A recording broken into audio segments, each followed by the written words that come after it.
Oh. We can also get them to open up their jaw. Oh. And lock it on the fence. So we can do a dental check right here. Oh. Oh.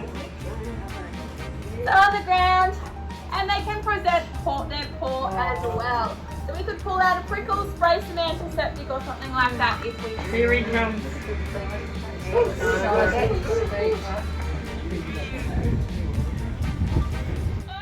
so here we have our African white lion. Now a lot of people think that white lions are albino, but to be albino you've got to have red eyes. If you have a look at their eyes, you will see that they are a yellow colour. Maybe 10, 15 at most. Okay, they're making a V line over there, so I have to go up the front. Do you want me to hang some ground so they can stay there? That would be amazing, thanks Ellie. Usually have a lot more attitude and independence without them. Oh. Wow.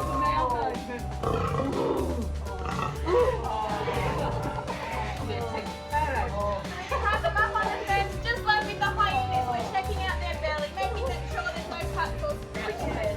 Oh. We can get them to present their paws, so same reason, pull out a prickle or spray some antiseptic.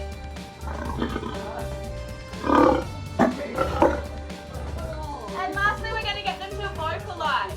So they haven't figured out how to lock their teeth on the jaw like the hyena. We ask for a vocalization.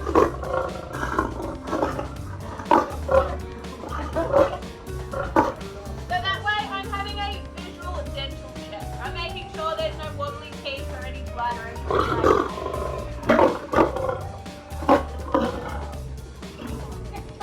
That's only a bit of a kick purr though. A full lion's roar can be heard about 7 to 8 kilometres away. So where we park the bus, you can hear them roaring from there. So they are naturally more lazy in captivity, whereas the females are naturally more active because they are more active in the wild. They catch the food and raise any babies. You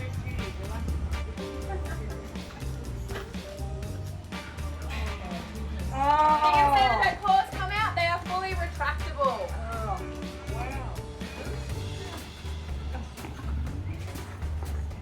Oh, I don't like the look of him.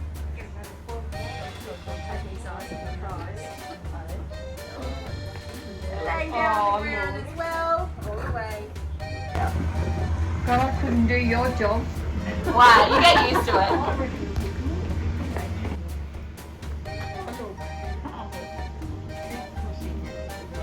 Pussy cat.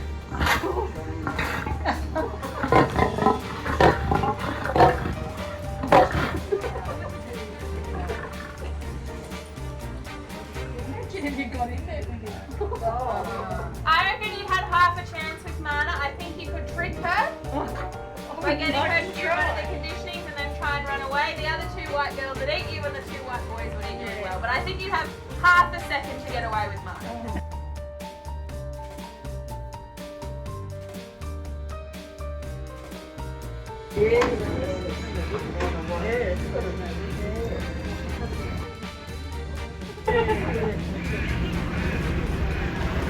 But because these boys have been housed together, they know no different. They're quite happy living together.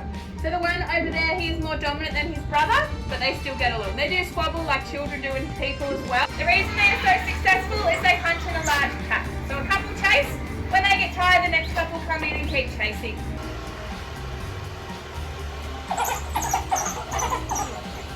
Oh, look at that. Someone missed out.